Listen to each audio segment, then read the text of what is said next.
بسم اللہ الرحمن الرحیم۔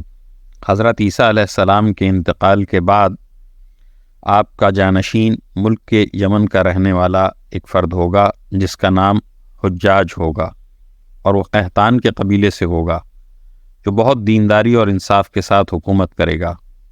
اس کے بعد یک کے بعد دیگرے کئی بادشاہ ہوں گے، پھر رفتہ رفتہ نیک باتیں کم ہونا شروع ہوں گی اور بری باتیں بڑھنے لگیں گی۔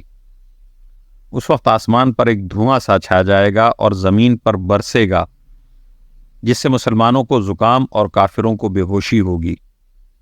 40 روز کے بعد آسمان صاف ہو جائے گا اور اس وقت قریب قریب بقرعید کا مہینہ ہوگا۔ 10ویں تاریخ کے بعد دفتن ایک رات اتنی لمبی ہوگی کہ مسافروں کا دل گھبرا جائے گا اور بچے سوتے سوتے اکتا جائیں گے۔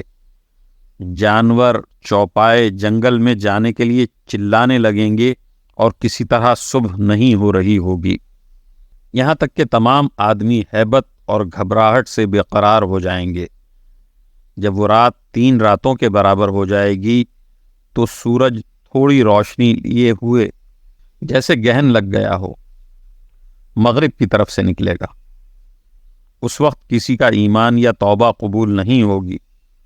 جب سورج اتنا اونچا ہو جائے گا جتنا دوپہر سے پہلے ہوتا ہے تو دوبارہ اللہ تعالیٰ کے حکم سے مغرب ہی کی طرف لوٹ جائے گا اور معمول کے مطابق غروب ہوگا، پھر ہمیشہ اپنے قدیم معمول کے مطابق روشن اور چمکدار نکلتا رہے گا۔ اس کے تھوڑے ہی دن کے بعد صفا پہاڑ جو مکہ میں ہے زلزلے سے پھٹ جائے گا اور اس جگہ سے بہت عجیب شکل و صورت کا ایک جانور نکل کر لوگوں سے باتیں کرے گا اور بڑی تیزی سے ساری زمین میں گھومتا جائے گا، اور ایمان والوں کی پیشانی پر حضرت موسیٰ علیہ السلام کے عصا سے نورانی لکیر کھینچ دے گا، جس سے اس کا سارا چہرہ روشن ہو جائے گا، اور بے ایمان کی ناک یا گردن پر حضرت سلیمان علیہ السلام کی انگوٹھی سے سیاہ مہر لگائے گا، جس سے اس کا سارا چہرہ میلا ہو جائے گا، اور یہ کام کر کے وہ غائب ہو جائے گا۔ اس کے بعد جنوب کی طرف سے نہایت فرحت دینے والی ایک ہوا چلے گی۔ اس فرحت بخش ہوا سے ایمان والوں کی بغل میں کچھ نکل آئے گا جس سے وہ سب مر جائیں گے۔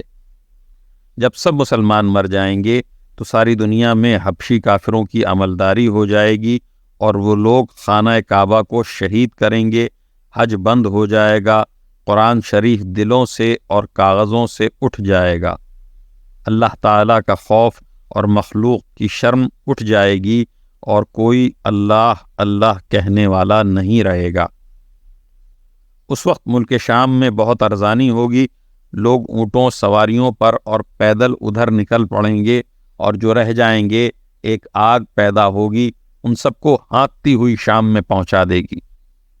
اور اس میں حکمت یہ ہے کہ قیامت کے روز ساری مخلوق اسی ملک میں جمع ہوگی، پھر وہ آگ غائب ہو جائے گی، اور اس وقت دنیا کو بڑی ترقی ہوگی۔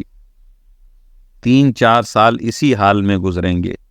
دفتن جمعے کے دن محرم کی 10ویں تاریخ صبح کے وقت سب لوگ اپنے کاموں میں لگے ہوں گے کہ سور پھونک دیا جائے گا۔